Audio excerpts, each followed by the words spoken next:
नमस्कार, मैं डॉक्टर शिवानी शिखा, Chiranjeevi nursing home Agra से। चूँकि मैं आप सभी के सामने महिलाओं की समस्याओं को लेकर आती हूँ और उनसे हेल्थ रिलेटेड प्रॉब्लम के बारे में डिस्कशन करती हूँ, इसलिए आज मैं यूटीआई के बारे में डिस्कस करना चाह रही हूँ। यूटीआई चूँकि महिलाओं में पुरुष के अपेक्षा ज़्यादा कॉमन होती है। यूटीआई क्या होता है मैम, और महिलाओं में इतना कॉमन क्यों होता है? यूटीआई यूरिनरी ट्रैक्ट इन्फेक्शन कहते हैं। ये दो तरह से होता है। नीचे के हिस्से में जब होता है तो वो लोअर यूरिनरी ट्रैक्ट इन्फेक्शन होता है, और जब किडनी और ऊपर के हिस्से में होता है, किडनी या उससे जो नली निकलती है उसमें होता है, तो उसे अपर यूरिनरी ट्रैक्ट इन्फेक्शन कहते हैं।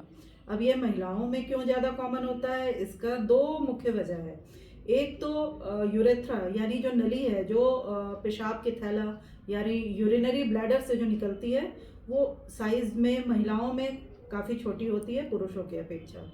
दूसरी बात यह है कि जो बच्चेदानी की ओपनिंग है यानी वेजाइनल ओरिफिस, और जो पेशाब की नली की ओपनिंग है यानी यूरेथ्रल ओरिफिस, उसमें काफ़ी दूरी कम रहती है, जिससे इन्फेक्शन फैलने की काफ़ी संभावना रहती है। इसलिए महिलाओं में पुरुषों की अपेक्षा ज़्यादा यूटीआई होने की संभावना है। अब आप पूछेंगे कि किन हालतों में यूटीआई ज़्यादा होती है, तो इसका मुख्य कारण है रिलेशनशिप रखना यानी सेक्सुअल एक्टिविटी रखना।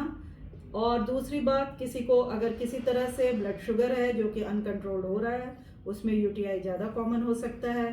किसी में किसी तरह के स्टोन है किडनी में या ब्लैडर में या यूरेथ्रा में, तो उनमें यूटीआई की संभावना ज़्यादा है।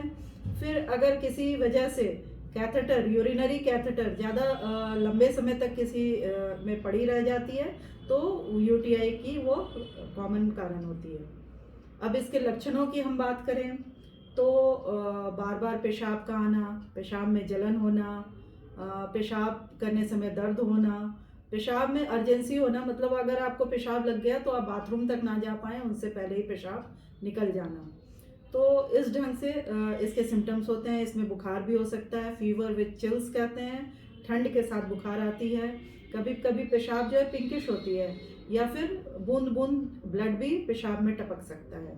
तो ये सब इनके मुख्य लक्षण हैं। अगर आप इन लक्षणों से पीड़ित हैं तो आप डॉक्टरी सलाह के लिए अवश्य जाएं। अपना मेडिकेशन खुद ना करें। डॉक्टर आपकी रूटीन यूरिन एग्जामिनेशन और यूरिन कल्चर से आपकी जांच करते हैं और तभी एंटीबायोटिक लिखते हैं। यह पूर्णतः क्यूरेबल है, लेकिन आपको यह सतर्कता बरतनी है कि आपको एंटीबायोटिक का कोर्स बीच में नहीं छोड़ना चाहिए, उसका पूरा ट्रीटमेंट लेना चाहिए। क्योंकि अगर आप बीच बीच में एंटीबायोटिक छोड़कर करेंगे तो इन लोगों में रिकरेंट यूटीआई की संभावना बहुत ज़्यादा हो जाती है। इसलिए अगर आपको जो शुगर वाले महिलाएं हैं या पुरुष हैं, जो भी फॉर डैट मैटर, तो उनका ब्लड शुगर कंट्रोल रहना चाहिए और होल्ड ना करें पेशाब को ज़्यादा देर। अगर आपको पेशाब करने की इच्छा होती है तो तुरंत अपने ब्लैडर को खाली करें, क्योंकि अगर यूरिन को होल्ड करके रखेंगे तो वो स्टैसिस हो जाती है, मतलब पेशाब का जमाव हो जाता है पेशाब के थैला में, जो कि इन्फेक्शन केस को बढ़ाता है। अगर आपको मेरा इन्फॉर्मेशन लाभदायक लगता है तो प्लीज़ मेरे प्रेगा केयर चैनल को लाइक कीजिए, सब्सक्राइब कीजिए और शेयर कीजिए। Okay ma'am, thank you ma'am. आपने मैम बहुत कुछ बोला है, शायद सारी महिलाओं को जागरूकता मिलेगी। बहुत ही अच्छे शब्दों में आपने बताया है। धन्यवाद मैम। धन्यवाद।